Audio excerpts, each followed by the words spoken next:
Bueno, buenas tardes a todos. Feliz año a todo esto, que es nuestra primera clase después del comienzo de año.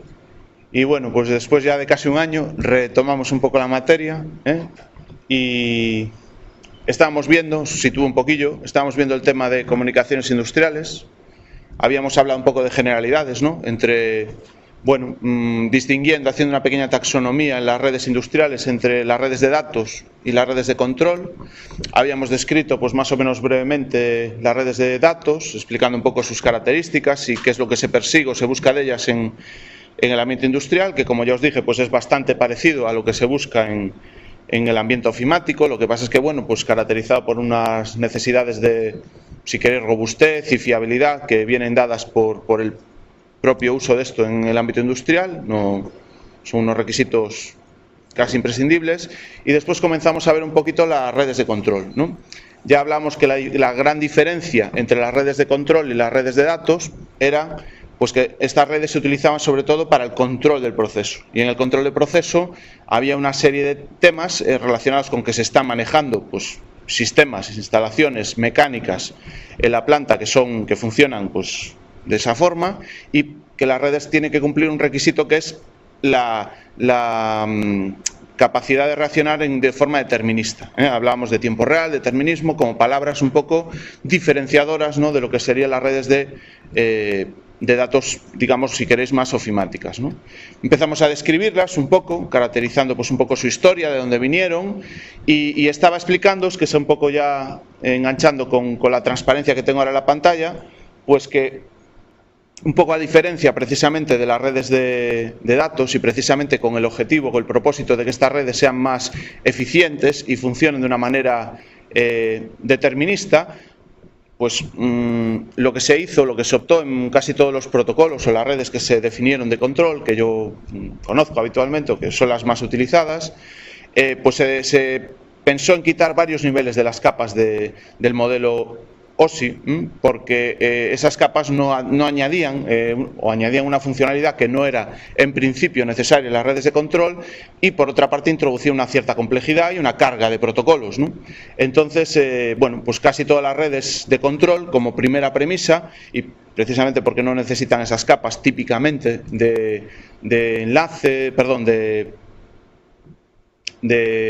red y demás cosas, las que están aquí hasta la aplicación, pues se quedan prácticamente con tres capas básicas, ¿no?, que sería la capa física, la capa de enlace, se prescinde de las otras tres, de enrutamiento y tal, y ya se va directamente a la capa de aplicación. Entonces, de esta forma ya prácticamente directamente los protocolos en estas redes trabajan ya con la capa de enlace. Como mucho pues disponen de un pequeño nivel aquí intermedio, pero muy limitado. ¿Qué conseguimos de esta forma? Pues que sea más sencillo todo, y sobre todo que la carga, digamos, del software, ¿no?, que se encarga de interactuar entre los diferentes niveles, pues sea menor, porque hay menos saltos, y cuantos menos saltos haya, menos complejidad y menos tamaño, digamos, de los algoritmos que se están utilizando en medio, menos carga, en general lo que se llama carga, ¿no?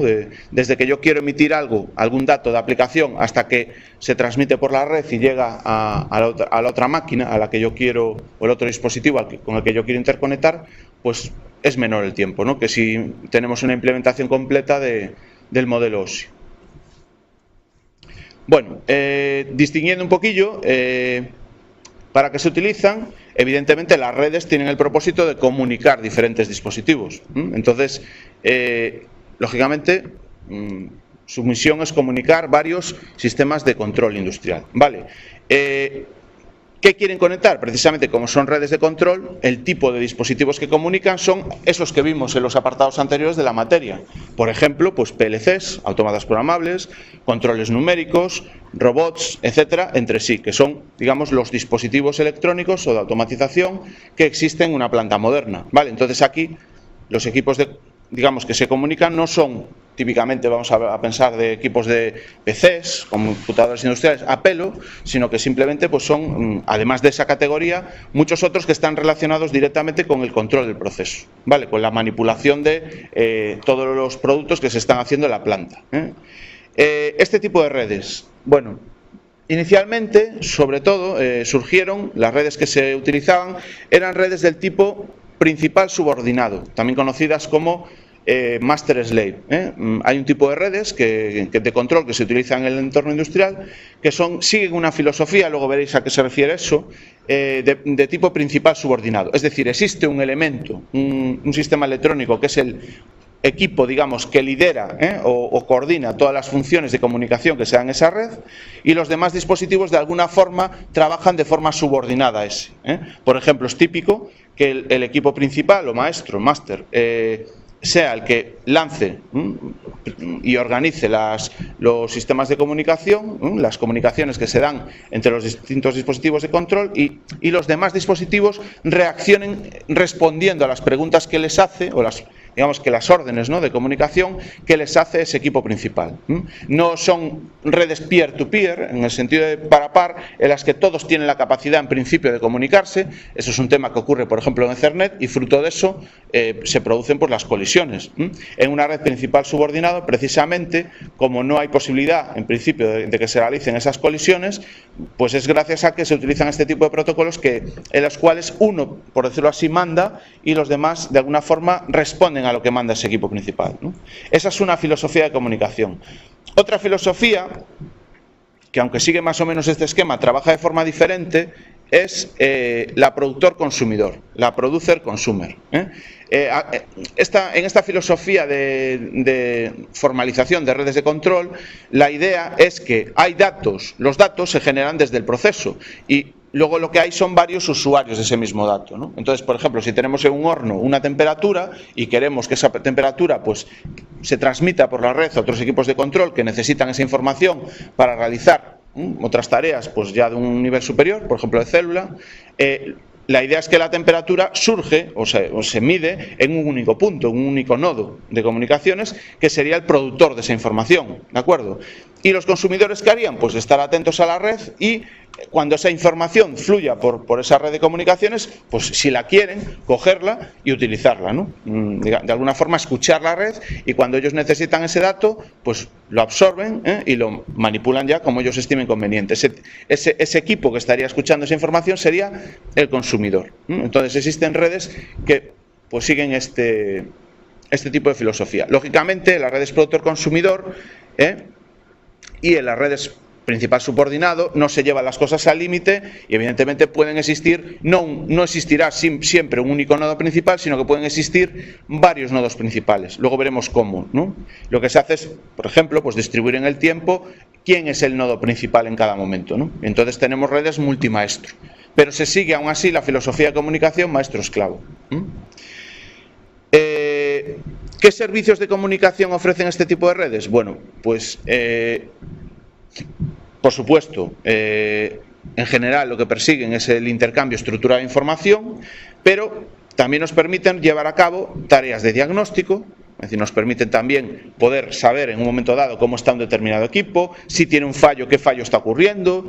Pues por ejemplo, un robot saber si está en fallo, pues si fue por un fallo de un eje, o fue por fallo del programa, o fue por un fallo de una señal que tenía que llegar al controlador y no llega. Eso es lo que sería diagnóstico, ¿no? Poder saber remotamente a través de una red qué cosas están pasando en ese sistema. También nos permite, y esto es interesante, cargar y descargar, ejecutar y depurar los programas que se ejecutan en esos equipos de control. Es muy interesante, ¿no? Bueno, nosotros también lo hacemos en redes de datos, nos descargamos un programa de internet, lo ejecutamos, ¿por qué no? Si es un programa que está en depuración y lo cargamos pues con nuestro entorno de depuración, podríamos depurarlo perfectamente. Pero aquí se refiere más que nada a pensar en los equipos de control, los PLCs, los CNCs, pues todas las labores que hay que hacer antes de ponerlos en marcha, ¿no? De cargarles el programa, verificar que ese programa está bien, de forma que, por ejemplo, el programador de todos los equipos que están ahí debajo podría conectarse a un punto de red y desde ese punto de red poder modificar y actualizar y depurar cualquier programa que estuviera cargado en cualquiera de los equipos que están en la planta. Eso es muy interesante porque ya no hay que estar a pie de máquina, digamos, aunque a veces sea necesario, pues sobre todo cuando hay una puesta en marcha delicada en la que te puedes cargar algo si no estás viendo físicamente el proceso. Pues muchas veces pequeños detalles, pequeñas cosas, es interesante poder remotamente, pues por ejemplo a través de una red de control, hacer estas labores, ¿no? Y eso es una labor que es muy interesante hoy en día en estas redes, ¿no? Antes las conexiones para modificar, diagnosticar, cargar y depurar eran punto a punto y no quedaba más remedio que irte localmente a ese equipo, cargar e interactuar de esa forma. Hoy en día no, hoy puedes tener un único punto, como nos comentaba en una conferencia, pues por ejemplo, el caso de Rockwell en PSA, te puedes conectar en un único punto de toda la red de datos de control de la planta y poder estar monitorizando y modificando cualquiera o muchos de los programas de autómata que se están, o de PLC o de CNC, que se están utilizando pues en todo el taller de cerraje, por ejemplo, ¿no? Eso es muy interesante, ¿no? Incluso de forma remota, desde Estados Unidos, se podría estar monitorizando pues qué pasa en tu planta de no sé dónde, pues viendo qué pasa con el autómata concreto. Y todo esto, ¿quién da la posibilidad? Las redes de control. Desde el momento que existe una red de control que conecta los dispositivos es posible, si ofrece esas funcionalidades que estamos comentando ahí, pues remotamente actuar de esa forma, ¿no? Trabajar de esa forma. Y repito que esto, quien lo permite, pues por supuesto las redes de datos que están en la capa de arriba, que son las que al final, pues si estamos usando internet o cualquier otra red, ¿no?, que nos lleve a un punto, por supuesto que esas redes son importantes, pero también las redes de control que hacen llegar hasta el elemento de control del proceso. Bien, aquí tenéis un poco un esquema conceptual muy sencillo, pero para que os hagáis una idea de cómo funciona pues una típica red maestro-esclavo y una típica red productor-consumidor. En la figura de arriba lo que tenéis pues es una red en la que existen varios nodos que se han separado ya en el dibujo.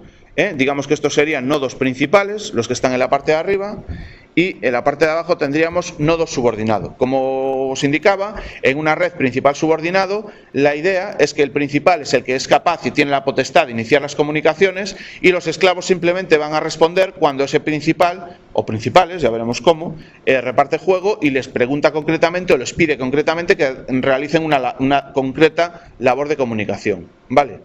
¿Qué ocurre cuando hay varios principales en la red? Cuando hay varios máster. Bueno, pues lógicamente se van a tener que rotar, digamos, el perfil de principal en la red. Es decir, van a tener que compartirlo. Entonces, entre ellos, como veis ahí arriba, tienen que dialogar de alguna forma para irse dando paso unos a otros, ¿no? Sería algo así como una carrera, por eso se le llama el testigo o el token. En una carrera, pues irse dando el testigo, ¿no? En este momento me toca a mí comunicarme, posteriormente yo acabo y te paso a ti el testigo para que puedas seguir comunicando. Cuando yo acabo, te paso a ti el testigo para que te comuniques tú, y cuando el último acaba de comunicarse, pues cíclicamente, normalmente, le pasa el testigo al primero, y así de forma jerárquica, pero cíclica, se van comunicando entre ellos y pasándose, digamos, el tiempo, repartiéndose el tiempo para poder comunicar. Entonces, estamos ante una red multimaestro, en la cual pues varios equipos podrían tener en momentos distintos del tiempo la capacidad de dominar las comunicaciones que se dan a través de ese bus de comunicación, que serían el 1, el 2, el 3 y el 5 que están en la figura. Y los de abajo típicamente, o bien el 1, el 2 o el 3 o el 5 en momentos concretos de ese ciclo de comunicación, seguramente se pondrá en contacto, ¿no?, con esos otros equipos, con el 10, 11, 12, 15, 16 y 17, y lo que harán es pues sondearles, preguntarles algo, pedirles que le envíen alguna información, y entonces en ese momento esos equipos responderán a esa pregunta y de forma cíclica se trabajará en forma pregunta-respuesta. ¿De acuerdo? Así funcionan las redes típicamente maestro-esclavo. Concretamente ese es el esquema de funcionamiento pues de las redes Profibus, por ejemplo, que es el esquema típico de una red Profibus, en la que pueden haber muchos maestros, muchos esclavos, pero y Profinet también, pero se van rotando el testigo. ¿Qué ocurre en otro tipo de redes llamadas productores consumidores? Bueno, pues como veis ahí la filosofía, ahí ya está más, en este ejemplo está más discriminado pues lo que son los, por decirlo así, principales, en este caso serían los consumidores, típicamente, los PLCs, y por debajo tenéis los dispositivos de entrada-salida, los que acceden a las señales de entrada-salida, que en este caso serían los productores de la información. Entonces, bueno, pues por la parte de abajo veis los input-output dispositivos de entrada-salida, pues que están capturando unos determinados informaciones, como por ejemplo la temperatura, presiones, lo que fuera, ¿no? Y se les pide que periódicamente, con una cierta periodicidad, pues por ejemplo la entrada 1 con una periodicidad de 25 milisegundos, cada 25 milisegundos, la entrada 2 cada 2000 milisegundos, la entrada 3 cada 500 milisegundos, envíen información a la red y la pongan a disposición estos consumidores la pongo a disposición de todos los productores. ¿Qué hacen los productores? Pues están a la escucha y cada uno de ellos recoge aquella información que les dé interés. Todos oyen los envíos que hacen los productores. Evidentemente, en este caso, los productores tienen que tener algún algoritmo, alguna forma de ponerse prioridades entre ellos para que, o al menos no colisionar en el envío de información, porque al fin y al cabo es una red en la que cada consumidor potencialmente podría mandar datos cuando él estime oportuno, cuando esa unidad estime oportuno. Pues en este caso pues se utilizan CAN-Open en la red que voy a comentar. Las redes que voy a comentar y como veis pues en el dibujo con esas flechas intenta simbolizar que el PLC principal, el de la izquierda, está interesado en las señales de entrada-salida 1, 2 y 3 y por lo tanto las escucha e incluso también él envía información de forma periódica al dispositivo 3 y el PLC de la derecha pues intercambia información únicamente con la entrada-salida 2, tanto para mandar la información a ella como para recibirla. Evidentemente, un módulo de entradas es un productor de información hacia los consumidores, que serían los PLCs, que necesitan esa información para hacer la lógica de programa, pero claro, una salida, un módulo de salidas también se comporta como un consumidor de una información que se le envía desde un PLC. Es decir, en una entrada, un dispositivo de entrada-salida es productor para las entradas, que van a consumir típicamente los PLCs, y consumidor de las salidas, que van a ser las que se le envíen desde el PLC. Es decir, el PLC va a decir, tú la salida de esta válvula me la pones al 70%, y el dispositivo de entrada-salida escucha, esta es mi salida, 70%, y la pone, ¿de acuerdo? Entonces, el diálogo productor-consumidor es bidireccional, en función de si estamos comunicando una entrada o una salida. Podrían comunicarse otras variables, por ejemplo, entre PLCs también se pueden comunicar variables, y uno de ellos puede ser el productor y el otro el consumidor, o viceversa. Vale, entonces esa es un poco la filosofía. De toda información alguien la produce y los demás la consumen, ¿no? Vale, pues por ejemplo el periódico produce una información y nosotros la esparce, ¿no?, a través de internet o a través de prensa escrita, y nosotros la leemos y nos cogemos aquella información que nos interesa del periódico, ¿no? Pues esto es un poco lo mismo, ¿no? Cada uno defiende que tiene sus ventajas y sus inconvenientes. Lógicamente todas funcionan, todas tienen, si se utilizan adecuadamente, pues resuelve los problemas de automatización. Y bueno, el caso de abajo, por ejemplo, es típico de las redes de tipo DeviceNet, ControlNet y todas estas, ¿eh? Arriba Profibus, si queréis, que es una de las líderes, y debajo pues otras de las líderes pues son DeviceNet y ControlNet, ¿vale? Son esquemas típicos de comunicación en redes de control.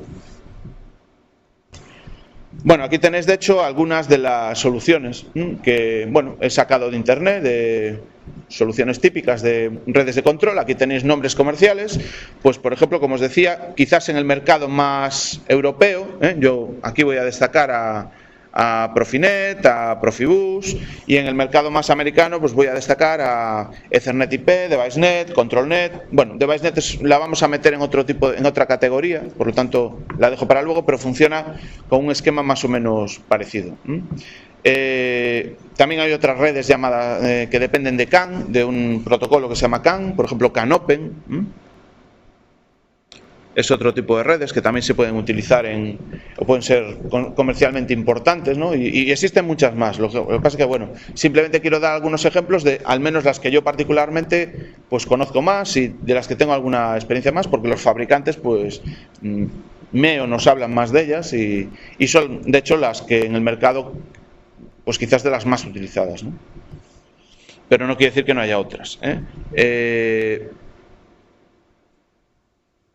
Bien, entonces,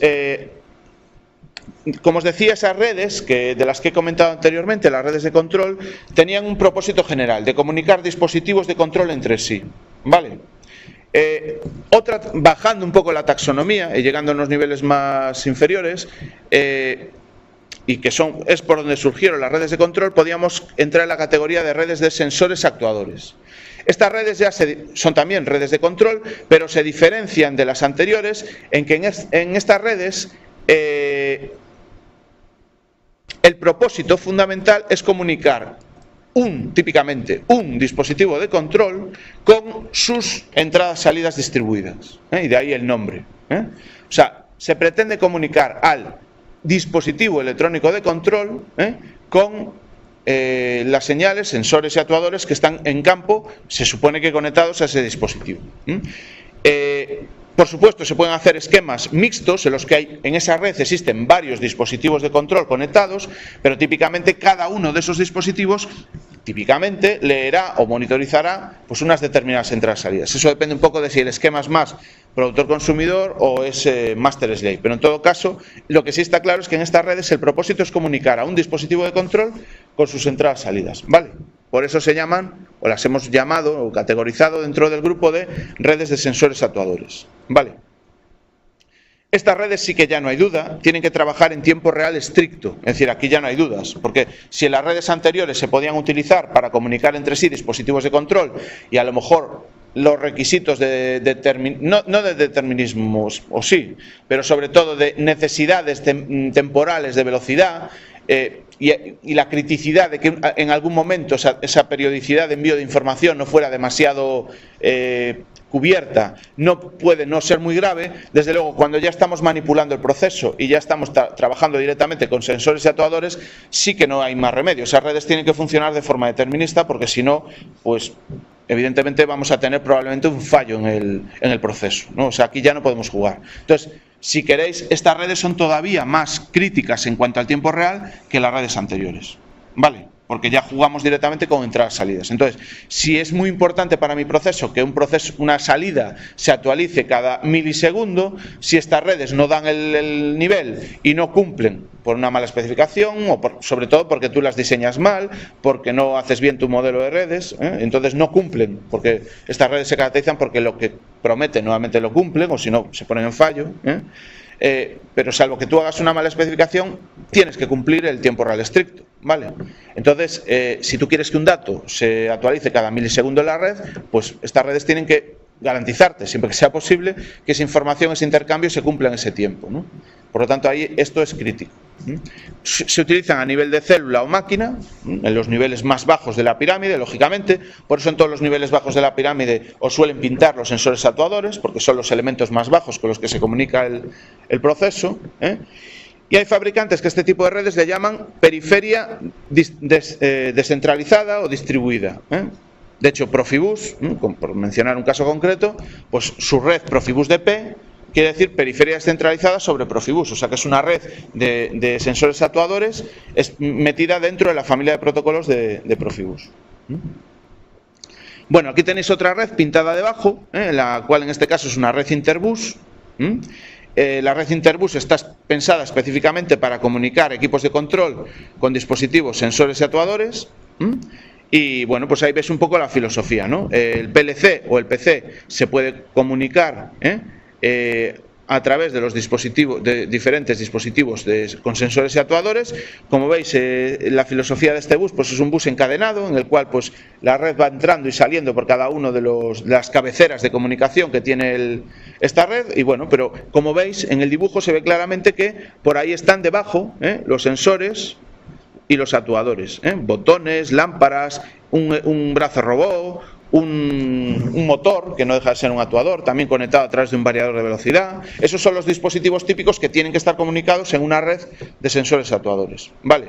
¿A qué van? ¿Hacia arriba? Bueno, pues hacia el equipo de control. Por ejemplo, un PC, dispositivo de control, o un PLC. Ya sea PC o PLC, en principio eso es lo normal en una arquitectura de sensores actuadores. ¿En qué se diferencian las redes de sensores actuadores en función del fabricante? Bueno, pues las diferencias más significativas pues son si existe en esa red la posibilidad de disponer de uno solo o uno o más nodos principales. Existen redes de sensores actuadores que por su concepción y por su diseño, luego veréis una, pues solo permiten la existencia en la red de un único equipo principal, ¿vale? Si la red no permite más de ellos, existen otras redes que permiten tener en la misma red más de uno equipos principales, más de un equipo que comunique señales, digamos, y que sea un principal, uno de los que inicia la comunicación. Bien, entonces, en función de eso ya podemos hablar de redes monomaster y de redes multimaster. También existen redes que están pensadas, o fueron pensadas al menos inicialmente, para comunicar solo señales de entrada-salida digital, binarias, señales de entrada-salida binarias. Sin embargo, existen otras redes que, además de, por supuesto, permitir la comunicación de entradas y salidas binarias, también permiten la comunicación de señales analógicas. Entonces también podemos diferenciar, o es importante cuando estudiéis una red de comunicaciones que veáis si esa red, primero, qué tipo de datos necesitáis vosotros en vuestro proceso, comunicar, y tener cuidado porque hay redes que solo permiten, estoy acordando ahora de una red, por ejemplo, ASI en su primera versión, estaba diseñada para comunicar únicamente dispositivos de entrada digital, entradas salidas digitales, y hoy en día pues ya ha crecido, digamos que ha sufrido una revisión, una reversión, o sea, se ha hecho una segunda versión de esa red y ya permite entradas salidas analógicas. Nuevamente, las redes menos potentes solo permitirían, en principio, comunicar datos de poco tamaño, típicamente binarios, redes binarias, todo o nada. Las redes ya más potentes suelen permitir comunicación de datos ya más grande, por lo tanto, pues por ejemplo, entre las salidas analógicas. Bien, y luego otro tema muy importante que debéis de tener en cuenta es si esas redes permiten la capacidad de parametrizar los dispositivos de entrada-salida que están comunicados y hacer diagnosis de esa red. Es importantísimo, sobre todo pues estoy pensando, por ejemplo, en el mundo de la automoción, este tipo de características de las redes de comunicación, capacidad de diagnosis y capacidad de parametrización, pues son valores añadidos que tienen estas redes a la hora de meterlas, digamos, en los procesos. ¿Por qué? Pues porque inicialmente a lo mejor las capacidades de diagnosis de las redes, pues si no eran buenas, hacían que cuando hubiera un fallo en las comunicaciones, si no había por allí alguien experto que supiera un poco de esa red, pues nadie sabía cómo arreglar el problema, mientras que en el típico cableado paralelo sabías que si una señal no te llegaba a la entrada o la salida, o no dabas la salida desde el equipo, pues tenías que revisar aquel par de cables, aquel par de hilos, ¿no? O la tarjeta en la que estaba conectado esa señal de entrada-salida. Sin embargo, una red de comunicaciones, por desgracia, claro, es más crítica en el sentido de que es un solo hilo que típicamente va pasando por toda la instalación. Si ese hilo no comunica, si ese hilo tiene un problema, tenemos un problema en esa red, pues lógicamente se nos puede quedar, digamos, parado mucha más cantidad de información de entradas y salidas que en el caso anterior. Entonces, puesto que estas redes son más críticas en el sentido de que transportan mayor cantidad de datos críticos que en un solo cable, en un cableado paralelo, pues digamos que tienes que tener la capacidad que cuando ocurra algo, pues tratar de arreglarlo de la forma más rápida posible. Eso se refiere a la capacidad de diagnosis, ¿no? Que casi te diga dónde está el corte en el hilo, si se ha producido un corte en el hilo, si hay un cortocircuito que te diga dónde, si está habiendo un fallo que te diga en qué parte de la red está ocurriendo el fallo. Y eso a veces en un bus como Interbus, que va pues encadenado, es fácil decirlo, porque con ver dónde se rompió el enlace, pues puedes decir en el módulo 4, que está aquí, a partir de aquí, pues está habiendo un problema de comunicación. Entonces ya vas allí, a lo mejor es el hilo que va entre el módulo 4 y el módulo 5, pero a lo mejor en un bus de comunicaciones no es tan sencillo, porque es un bus compartido. ¿Y dónde está el problema? Bueno, pues en un bus no siempre es tan sencillo. Sin embargo, existen herramientas de diagnosis. ¿Vale? ¿La parametrización en qué consiste? Bueno, en la capacidad, otra vez lo de antes, ¿no? Un poco lo que decíamos antes, no tener que ir al punto donde está el dispositivo, digamos, instalado en la planta, para ir con una consola o con un terminal y cambiar algunos parámetros, ¿no? Como por ejemplo, pues en un variador de velocidad, pues la rampa de subida, la rampa de bajada, la velocidad nominal, el no tener que ir a la planta directamente, sino que a través de la red de comunicaciones en la que estoy conectado, a través de sensores actuadores, poder mandar desde un punto cualquiera de la red, por ejemplo este portátil, ¿no? Pues comunicarme con aquel variador y cambiarle ese parámetro desde aquí es un valor añadido, ¿no? Ya eso es algo a más que puedes conseguir con una red de comunicaciones que no puedes conseguir si no dispones de una red, ¿no? Entonces, en ese sentido, esto también son valores añadidos que hicieron que las redes rápidamente se adoptaran como un estándar y como algo que era bueno, ¿no? Y positivo para el proceso. Hoy en día yo creo que ya nadie duda, ¿no?, de las bondades que puede tener una red de comunicaciones en la planta, ¿no? Bien, y por último, comentar también en esta transparencia que los fabricantes también pretenden estandarizar, para que no haya dudas, aquellos dispositivos o formas de comunicar un dispositivo de uso más frecuente, pretenden estandarizarlo por lo que se llaman los perfiles de comunicación. Es decir, por ejemplo, es típico, o puede ser típico, la instalación o montaje dentro de una red de sensores actuadores de un dispositivo de accionamiento de un motor, de marcha paro, por ejemplo, sin inversor, como lo visteis, por ejemplo, en la práctica que tenemos de de diseño de motores, ¿no? Bueno, de diseño del cuadro eléctrico en instalación. Visteis que, por ejemplo, en esa planta que tenemos en el laboratorio, pues al final los motores de la planta, algunos se montaban a través de un montaje inversor, otros se montaban a través de un variador. Bueno, pues cuando en una planta ocurre, o digamos que en una red de comunicaciones se utiliza de forma frecuente, de forma habitual, mayoritaria, ¿no? O dominante, una determinada forma de intercambio de información. Por ejemplo, para controlar un inversor, pues necesito dos salidas. Para darle señal a que gira a la derecha o que gira a la izquierda, necesito una entrada para confirmar que el contacto de izquierdas o derecha se ha activado, una entrada para comprobar que el magnético térmico o el magnético y el térmico está bien. Entonces al final me doy cuenta que cada vez que conecto un motor, pues necesito dos salidas y dos o tres entradas, más o menos siempre, para monitorizar el estado de ese motor. Digo, bueno, pues ¿por qué no defino un perfil de comunicación? Y si voy a poner en mi planta 50 motores iguales, pues boom, lo que hago es simplemente definir 50 dispositivos que tienen este perfil de comunicación y que automáticamente, a lo mejor incluso el nombre de la salida es punto right, el nombre de la salida de la izquierda es punto right, derecha es punto left, derecha es punto right, izquierda es punto left, etcétera, etcétera. Y ya estandarizo hasta los nombres de las variables con los que voy a comunicar, ¿no? Bueno, pues cuando eso ocurre y eso se puede hacer, nuevamente los fabricantes le llaman a eso diseñar o indicar un cierto perfil de comunicación. Ya no solo ir a la entrada-salida, sino ir al bloque conceptual, digamos, que se utiliza de forma frecuente. Hacer un componente de más alto nivel, ¿no? Pues esto muchos fabricantes de redes lo llaman un profile, un perfil de comunicación. Y esto lo veréis también en redes si las utilizáis.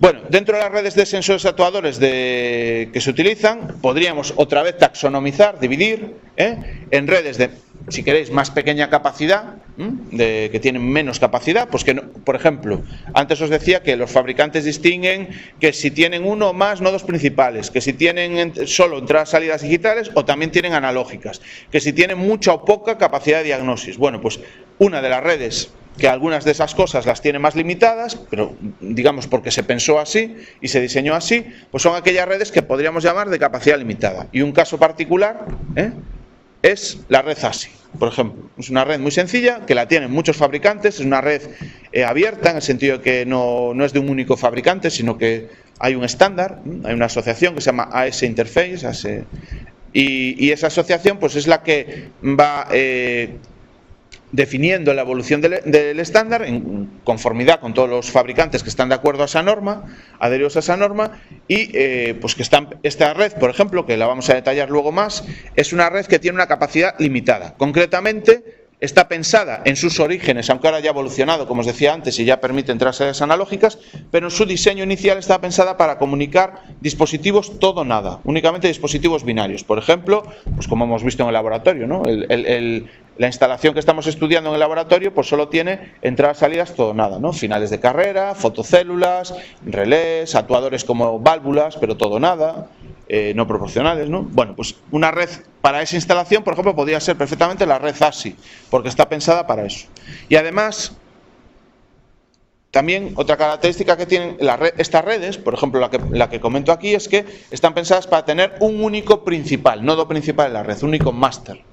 Todos los demás dispositivos son esclavos. Como veis aquí en el dibujito, aquí tenéis el maestro, que en este caso sería el equipo de control, pues en este ejemplo un PLC, y todo lo que está por debajo, los módulos de entrada-salida son, aquí tenéis principales y aquí están los subordinados, o maestros y esclavos, ¿no?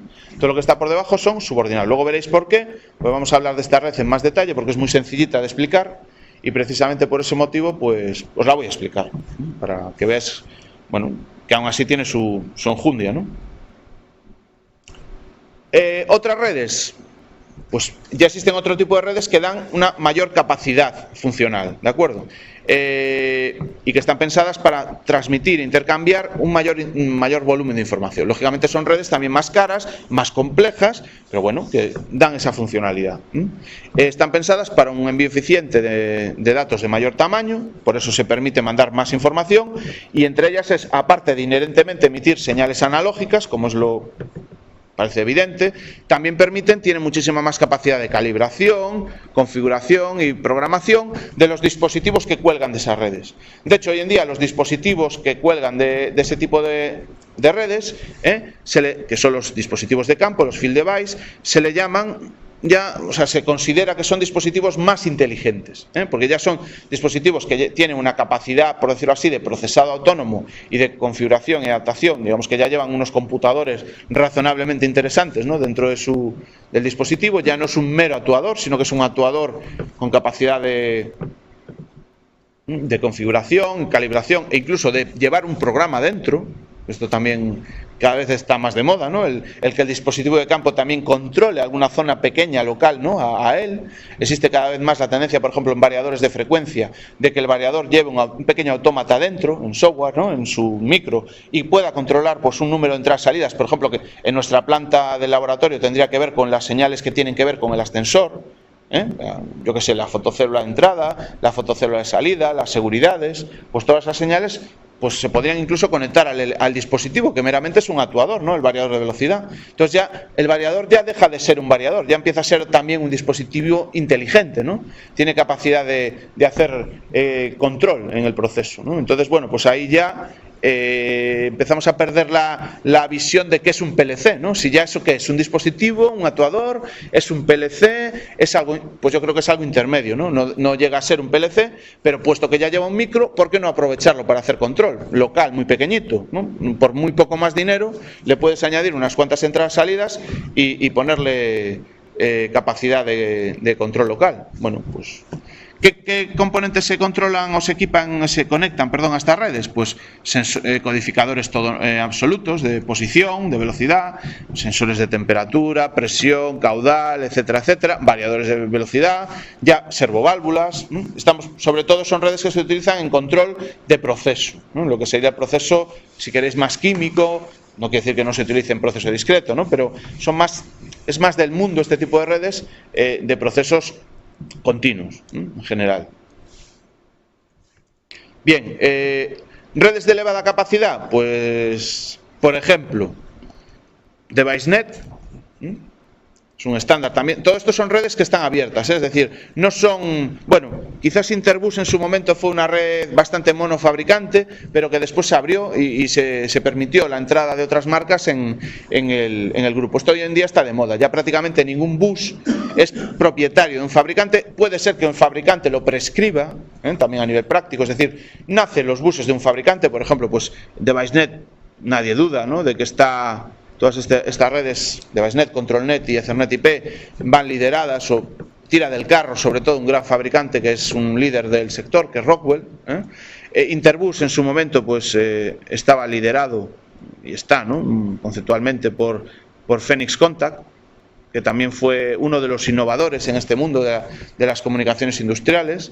Y, por ejemplo, Fieldbus Foundation, pues sinceramente ahora mismo no sé cuál es la empresa que está tirando el hilo, ¿no?, porque es más del mundo del proceso continuo, pero supongo que tendrá que ver más con fabricantes de tipo Honeywell o todos estos. No sé exactamente esta red, la Fieldbus Foundation, FF, quién tira del hilo ahí, pero vaya, que casi todas estas redes tienen por detrás, pues por supuesto, un soporte comercial, un fabricante que las promueve, pero que precisamente para que sean estándar, lo que pretende el fabricante es que se acabe convirtiendo en el estándar. Entonces lo primero que tiene que hacer es abrirlas, ¿no?, de alguna forma abrirlas y permitir que otros fabricantes jueguen en esta misma red, ¿no?, que no sea una red cerrada. Esto es lo que ocurrió es el modelo TCP/IP, ¿no?, en el que al final todo el mundo, pues precisamente por su estandarización de facto, pues hoy todo el mundo la ha asumido como la red de redes, ¿no?, en las capas finales, ¿no?, al menos de redes locales.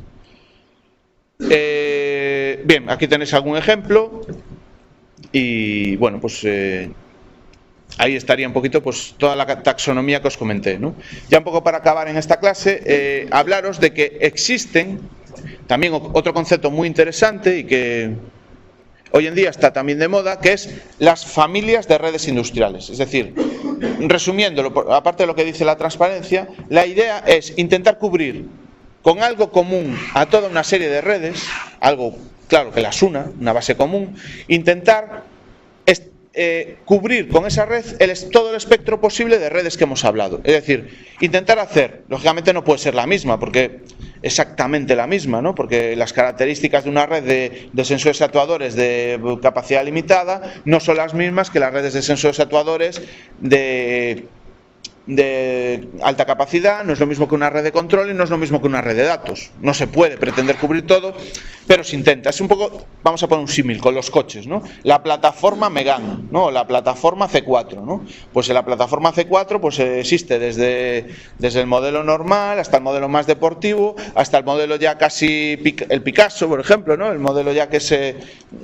Bueno, pues esa gama, hasta seguramente habrá un descapotable, a lo mejor hacen incluso un pequeño TT, ¿no? O sea, bueno, que se va cubriendo con una misma base, con un mismo chasis, pues se van especificando diferentes modelos de vehículo, ¿no? que se basan en esa plataforma común, pero uno con un enfoque más para familia, otro con un enfoque más para gente joven, otro... Bien, pues en las redes de comunicación un poco lo que está pasando es lo mismo, ¿eh? Entonces, pues os voy a contar dos casos también, porque son quizás los más, desde mi punto de vista, ¿no? Los que yo conozco más... que siguen este modelo, dos ejemplos si queréis, que son la familia de protocolo o de productos Profibus y la familia de redes NetLinks.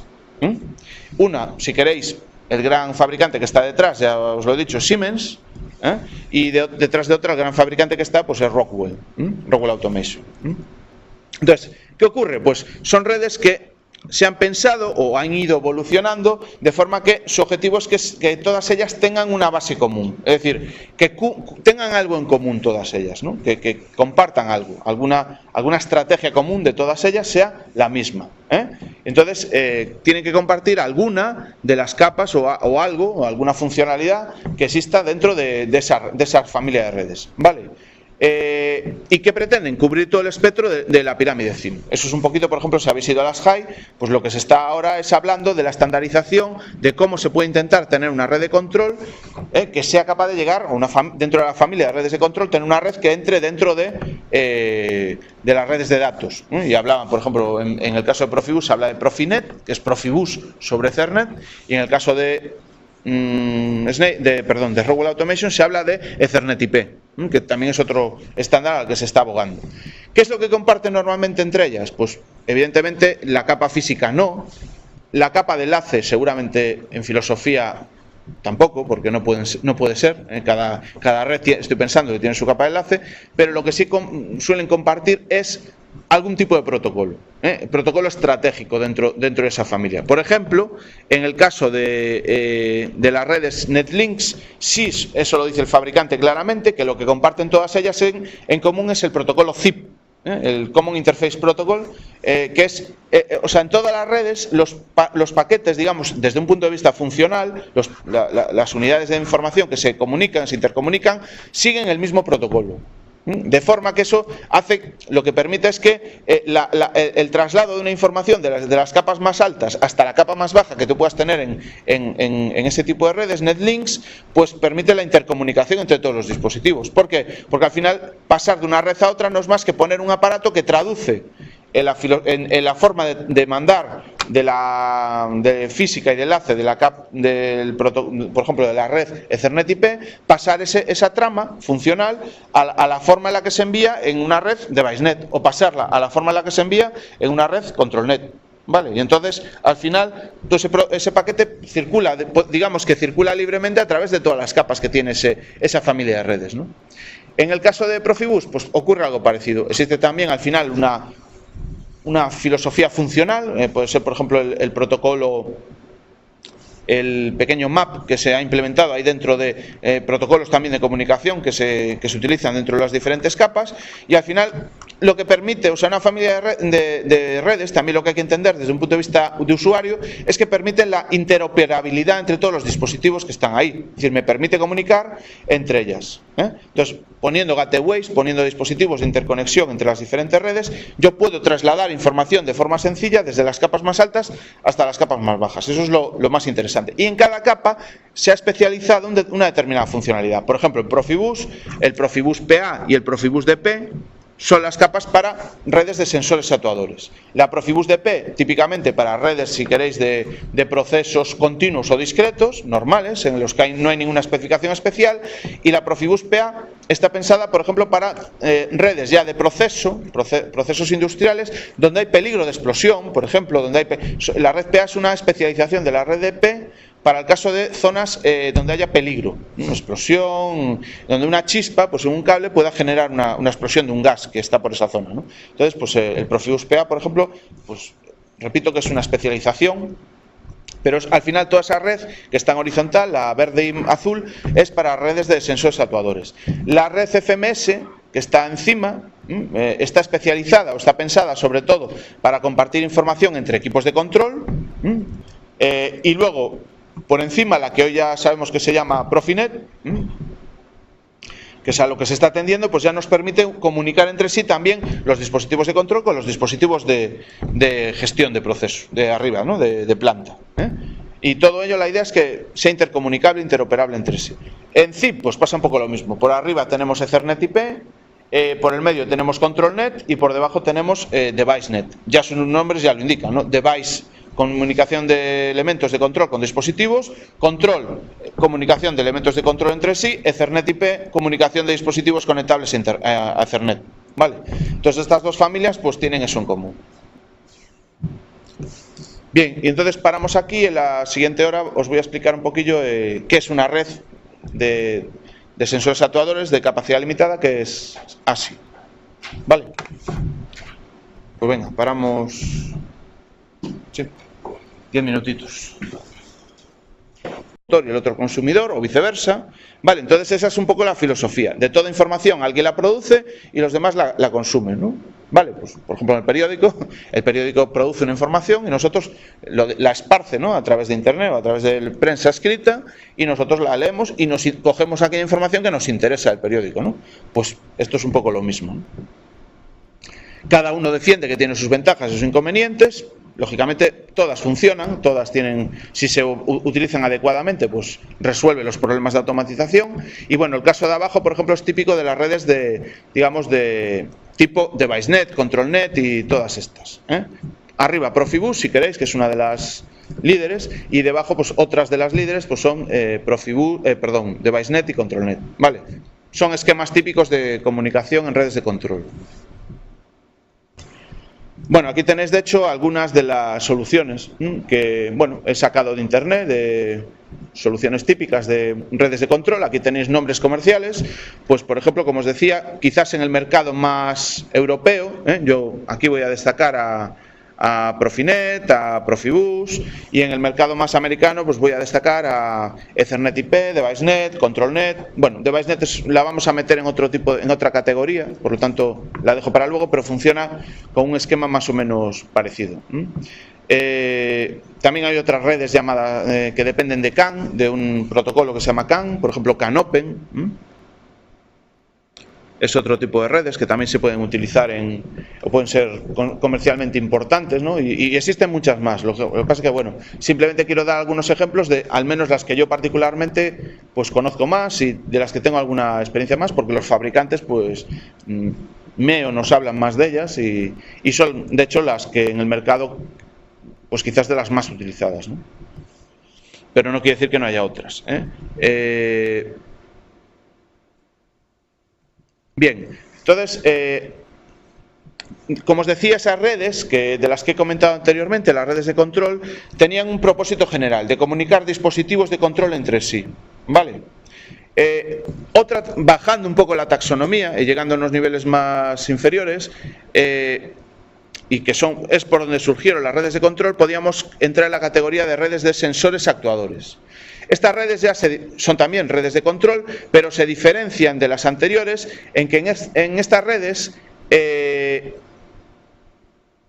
propósito fundamental es comunicar típicamente un dispositivo de control con sus entradas y salidas distribuidas, y de ahí el nombre. O sea, se pretende comunicar al dispositivo electrónico de control con las señales, sensores y actuadores que están en campo, se supone que conectados a ese dispositivo. Por supuesto, se pueden hacer esquemas mixtos en los que en esa red existen varios dispositivos de control conectados, pero típicamente cada uno de esos dispositivos típicamente leerá o monitorizará pues unas determinadas entradas-salidas. Eso depende un poco de si el esquema es más productor-consumidor o es master-slave. Pero en todo caso, lo que sí está claro es que en estas redes el propósito es comunicar a un dispositivo de control con sus entradas-salidas, ¿vale? Por eso se llaman, o las hemos llamado o categorizado dentro del grupo de redes de sensores actuadores, ¿vale? Estas redes sí que ya no hay duda, tienen que trabajar en tiempo real estricto, es decir, aquí ya no hay dudas, porque si en las redes anteriores se podían utilizar para comunicar entre sí dispositivos de control y a lo mejor los requisitos de no de determinismos, o sí, pero sobre todo de necesidades temporales de velocidad y la criticidad de que en algún momento esa periodicidad de envío de información no fuera demasiado cubierta, no puede no ser muy grave. Desde luego, cuando ya estamos manipulando el proceso y ya estamos trabajando directamente con sensores y actuadores, sí que no hay más remedio. Esas redes tienen que funcionar de forma determinista, porque si no, pues evidentemente...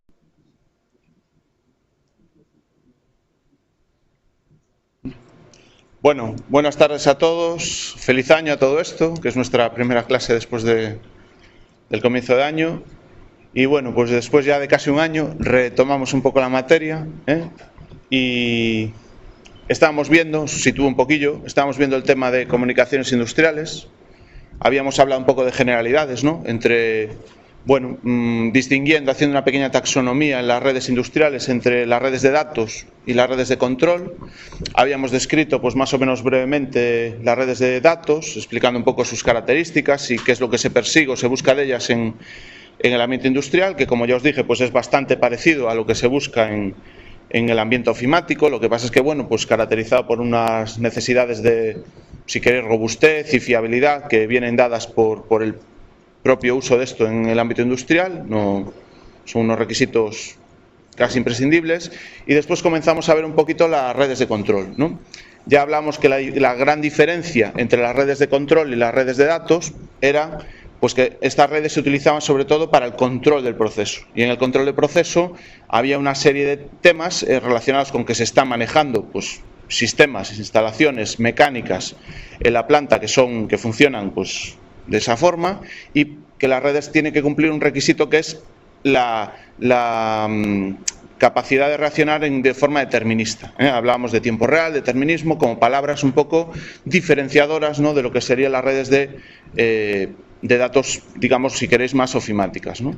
Empezamos a describirlas un poco, caracterizando pues un poco su historia, de dónde vinieron, y estaba explicándoos, que es un poco ya enganchando con la transparencia que tengo ahora en la pantalla, pues que un poco a diferencia precisamente de las redes de datos, y precisamente con el objetivo, con el propósito de que estas redes sean más eficientes y funcionen de una manera determinista, pues lo que se hizo, lo que se optó en casi todos los protocolos o las redes que se definieron de control, que yo conozco habitualmente o que son las más utilizadas, pues se pensó en quitar varios niveles de las capas del modelo OSI, porque esas capas no añadían o añadían una funcionalidad que no era en principio necesaria en las redes de control, y por otra parte introducía una cierta complejidad y una carga de protocolos, ¿no?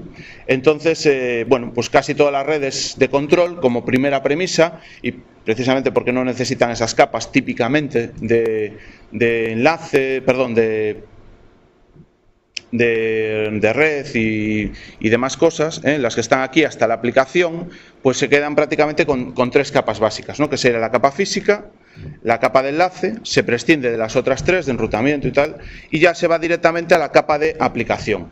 Entonces, de esta forma ya prácticamente directamente los protocolos en estas redes trabajan ya con la capa de enlace. Como mucho pues disponen de un pequeño nivel aquí intermedio, pero muy limitado. ¿Qué conseguimos de esta forma? Pues que sea más sencillo todo, y sobre todo que la carga, digamos, del software, ¿no?, que se encarga de interactuar entre los diferentes niveles, pues sea menor, porque hay menos saltos, y cuantos menos saltos haya, menos complejidad y menos tamaño, digamos, de los algoritmos que se están utilizando en medio, menos carga, en general lo que se llama carga, ¿no? Desde que yo quiero emitir algo, algún dato de aplicación, hasta que se transmite por la red y llega a la otra máquina a la que yo quiero, o el otro dispositivo con el que yo quiero interconectar, pues es menor el tiempo, ¿no? Que si tenemos una implementación completa del modelo OSI. Bueno, distinguiendo un poquillo, ¿para qué se utilizan? Evidentemente las redes tienen el propósito de comunicar diferentes dispositivos. Entonces, lógicamente, su misión es comunicar varios sistemas de control industrial. ¿Vale? ¿Qué quieren conectar? Precisamente como son redes de normalmente le pasa el testigo al primero y así de forma jerárquica, pero cíclica, se van comunicando entre ellos y pasándose, digamos, el tiempo, repartiéndose el tiempo para poder comunicar. Entonces, estamos ante una red multimaestro en la cual pues varios equipos podrían tener en momentos distintos del tiempo la capacidad de dominar las comunicaciones que se dan a través de ese bus de comunicación, que serían el 1, el 2, el 3 y el 5 que están en la figura. Y los de abajo típicamente, o bien el 1, el 2 o el 3 o el 5 en momentos concretos de ese ciclo de comunicación, seguramente se pondrá en contacto, ¿no?, con esos otros equipos, con el 10, 11, 12, 15, 16 y 17, y lo que harán es pues, sondearles, preguntarles algo, pedirles que le envíen alguna información, y entonces en ese momento esos equipos responderán a esa pregunta y de forma cíclica se trabajará en forma pregunta-respuesta. ¿De acuerdo? Así funcionan las redes típicamente maestro-esclavo. Concretamente ese es el esquema de funcionamiento pues, de las redes Profibus, por ejemplo, que es el esquema típico de una red Profibus, en la que pueden haber muchos maestros, muchos esclavos, pero y Profinet también, pero se van rotando el testigo. ¿Qué ocurre en otro tipo de redes llamadas productores-consumidores? Bueno, pues como veis ahí la filosofía, ahí ya está más, en este ejemplo está más discriminado pues lo que son los, por decirlo así, principales, en este caso serían los consumidores, típicamente, los PLCs, y por debajo tenéis los dispositivos de entrada-salida, los que acceden a las señales de entrada-salida, que en este caso serían los productores de la información. Entonces, bueno, pues por la parte de abajo veis los input-output dispositivos de entrada-salida, pues que están capturando unos determinados informaciones, como por ejemplo la temperatura, presiones, lo que fuera, ¿no?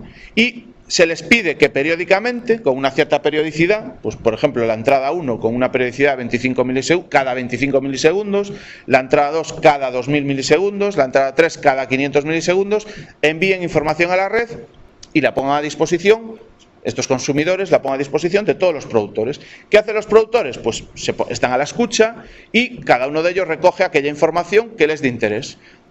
Todos oyen los envíos que hacen los productores. Evidentemente, en este caso, los productores tienen que tener algún algoritmo, alguna forma digamos, de ponerse prioridades entre ellos para que, o al menos no colisionar en el envío de información, porque al fin y al cabo es una red en la que cada consumidor potencialmente podría mandar datos cuando él estime oportuno, cuando esa unidad estime oportuno.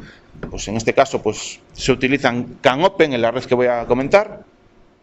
Las redes que voy a comentar y como veis pues en el dibujo con esas flechas intenta simbolizar que el PLC principal, el de la izquierda, está interesado en las señales de entrada-salida 1, 2 y 3 y por lo tanto las escucha e incluso también él envía información de forma periódica al dispositivo 3 y el PLC de la derecha pues intercambia información únicamente con la entrada-salida 2, tanto para mandar la información a ella como para recibirla. Evidentemente, un módulo de entradas es un productor de información hacia los consumidores, que serían los PLCs, que necesitan esa información para hacer la lógica de programa, pero claro, una salida, un módulo de salidas también se comporta como un consumidor de una información que se le envía desde un PLC. Es decir, en una entrada, un dispositivo de entrada-salida es productor para las entradas, que van a consumir típicamente los PLCs, y consumidor de las salidas, que van a ser las que se le envíen desde el PLC. Es decir, el PLC va a decir, tú la salida de esta válvula me la pones a 70%, y el dispositivo de entrada-salida escucha, esta es mi salida, 70%, y la pone. ¿De acuerdo? Entonces, el diálogo productor-consumidor es bidireccional, en función de si estamos comunicando una entrada o una salida. Podrían comunicarse otras variables, por ejemplo, entre PLCs también se pueden comunicar variables, y uno de ellos puede ser el Product Control. El tipo de dispositivos que comunican son esos que vimos en los apartados anteriores de la materia. Por ejemplo, pues PLCs, automatas programables, controles numéricos, robots, etcétera, entre sí, que son, digamos, los dispositivos electrónicos o de automatización que existen en una planta moderna, ¿vale? Entonces aquí los equipos digamos que se comunican no son típicamente, vamos a pensar, de equipos de PCs, computadores industriales a pelo, sino que simplemente pues son, además de esa categoría, muchos otros que están relacionados directamente con el control del proceso, ¿vale? Con la manipulación de todos los productos que se están haciendo en la planta. Este tipo de redes, bueno, inicialmente, sobre todo, surgieron, las redes que se utilizaban, eran redes del tipo principal subordinado, también conocidas como master-slave. Hay un tipo de redes de control que se utilizan en el entorno industrial que siguen una filosofía, luego veréis a qué se refiere eso, de tipo principal subordinado. Es decir, existe un elemento, un sistema electrónico que es el equipo, digamos, que lidera o coordina todas las funciones de comunicación que se dan en esa red, y los demás dispositivos de alguna forma trabajan de forma subordinada a ese. Por ejemplo, es típico que el equipo principal o maestro, máster, sea el que lance y organice los sistemas de comunicación, las comunicaciones que se dan entre los distintos dispositivos de control, y los demás dispositivos reaccionen respondiendo a las preguntas que les hace, o digamos que las órdenes, ¿no?, de comunicación que les hace ese equipo principal. No son redes peer-to-peer, en el sentido de par a par, en las que todos tienen la capacidad en principio de comunicarse. Eso es un tema que ocurre, por ejemplo, en Ethernet, y fruto de eso se producen pues las colisiones. En una red principal subordinado, precisamente, como no hay posibilidad, en principio, de que se realicen esas colisiones, pues es gracias a que se utilizan este tipo de protocolos en los cuales uno, por decirlo así, manda, y los demás, de alguna forma, responden a lo que manda ese equipo principal, ¿no? Esa es una filosofía de comunicación. Otra filosofía, que aunque sigue más o menos este esquema, trabaja de forma diferente, es la productor-consumidor, la producer-consumer. En esta filosofía de formalización de redes de control, la idea es que hay datos, los datos se generan desde el proceso, y luego lo que hay son varios usuarios de ese mismo dato, ¿no? Entonces, por ejemplo, si tenemos en un horno una temperatura y queremos que esa temperatura pues se transmita por la red a otros equipos de control que necesitan esa información para realizar otras tareas pues ya de un nivel superior, por ejemplo de célula, la idea es que la temperatura surge o se mide en un único punto, un único nodo de comunicaciones que sería el productor de esa información, ¿de acuerdo? Y los consumidores, ¿qué harían? Pues estar atentos a la red, y cuando esa información fluya por esa red de comunicaciones, pues si la quieren, cogerla y utilizarla, ¿no? De alguna forma escuchar la red, y cuando ellos necesitan ese dato, pues lo absorben y lo manipulan ya como ellos estimen conveniente. Ese equipo que estaría escuchando esa información sería el consumidor. Entonces existen redes que pues siguen este tipo de filosofía. Lógicamente, las redes productor-consumidor y en las redes principal subordinado no se llevan las cosas al límite, y evidentemente pueden existir, no existirá siempre un único nodo principal, sino que pueden existir varios nodos principales. Luego veremos cómo, ¿no? Lo que se hace es, por ejemplo, pues distribuir en el tiempo quién es el nodo principal en cada momento, ¿no? Entonces tenemos redes multimaestro, pero se sigue aún así la filosofía de comunicación maestro-esclavo. ¿Qué servicios de comunicación ofrecen este tipo de redes? Bueno, pues por supuesto, en general lo que persiguen es el intercambio estructurado de información, pero también nos permiten llevar a cabo tareas de diagnóstico. Es decir, nos permiten también poder saber en un momento dado cómo está un determinado equipo, si tiene un fallo, qué fallo está ocurriendo. Pues por ejemplo, un robot saber si está en fallo, pues si fue por un fallo de un eje, o fue por fallo del programa, o fue por un fallo de una señal que tenía que llegar al controlador y no llega. Eso es lo que sería diagnóstico, ¿no? Poder saber remotamente, a través de una red, qué cosas están pasando en ese sistema. También nos permite, y esto es interesante, cargar y descargar, ejecutar y depurar los programas que se ejecutan en esos equipos de control. Es muy interesante, ¿no? Bueno, nosotros también lo hacemos en redes de datos, nos descargamos un programa de internet, lo lo ejecutamos, ¿por qué no? Si es un programa que está en depuración y lo cargamos pues, con nuestro entorno de depuración, podríamos depurarlo perfectamente. Pero aquí se refiere más que nada a pensar en los equipos de control, los PLCs, los CNCs, pues todas las labores que hay que hacer antes de ponerlos en marcha, ¿no? De cargarles el programa, verificar que ese programa está bien, de forma que, por ejemplo, el programador de todos los equipos que están ahí debajo podría conectarse a un punto de red y desde ese punto de red poder modificar y actualizar y depurar cualquier programa que estuviera cargado en cualquiera de los equipos que están en la planta. Eso es muy interesante porque ya no hay que estar a pie de máquina, digamos, aunque a veces sea necesario, pues sobre todo cuando hay una puesta en marcha delicada en la que te puedes cargar algo si no estás viendo físicamente el proceso, pues muchas veces pequeños detalles, pequeñas cosas, es interesante poder remotamente, pues por ejemplo a través de una red de control, hacer estas labores, ¿no? Y eso es una labor que es muy interesante hoy en día en estas redes, ¿no? Antes las conexiones para modificar, diagnosticar, cargar y depurar eran punto a punto y no quedaba más remedio que irte localmente a ese equipo, cargar e interactuar de esa forma. Hoy en día no, hoy puedes tener un único punto, como nos comentaba en una conferencia, pues por ejemplo el caso de Rockwell en PSA, te puedes conectar en un único punto de toda la red de datos de control de la planta y poder estar monitorizando y modificando cualquiera o muchos de los programas de autómata que se están, o de PLC o de CNC, que se están utilizando pues en todo el taller de cerraje, por ejemplo, ¿no? Eso es muy interesante, ¿no? Incluso de forma remota, desde Estados Unidos, se podría estar monitorizando pues qué pasa en tu planta de no sé dónde, pues viendo qué pasa con el autómata concreto. Y todo esto, ¿quién da la posibilidad? Las redes de control. Desde el momento que existe una red de control que conecta los dispositivos es posible, si ofrece esas funcionalidades que estamos comentando ahí, pues remotamente actuar de esa forma, ¿no? Trabajar de esa forma. Y repito que esto, quien lo permite, pues por supuesto las redes de datos que están en la capa de arriba, que son las que al final, pues si estamos usando internet o cualquier otra red, ¿no? Que nos lleve a un punto, por supuesto que esas redes son importantes, pero también las redes de control que hacen llegar hasta el elemento de control del proceso. Bien, aquí tenéis un poco un esquema conceptual muy sencillo, pero para que os hagáis una idea de cómo funciona pues una típica red maestro-esclavo y una típica red productor-consumidor. En la figura de arriba lo que tenéis pues es una red en la que existen varios nodos que se han separado ya en el dibujo.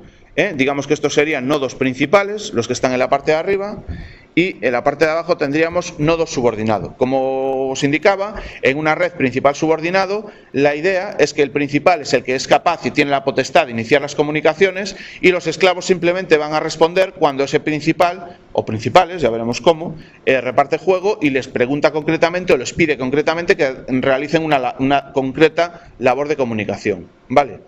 ¿Qué ocurre cuando hay varios principales en la red? Cuando hay varios máster. Bueno, pues lógicamente se van a tener que rotar, digamos, el perfil de principal en la red. Es decir, van a tener que compartirlo. Entonces, entre ellos, como veis ahí arriba, tienen que dialogar de alguna forma para irse dando paso unos a otros, ¿no? Sería algo así como una carrera, por eso se le llama el testigo o el token. En una carrera, pues irse dando el testigo, ¿no? En este momento me toca a mí comunicarme, posteriormente yo acabo y te paso a ti el testigo para que puedas seguir comunicando. Cuando yo acabo, te paso a ti el testigo para que te comuniques tú, y cuando el último acaba de comunicarse, pues cíclicamente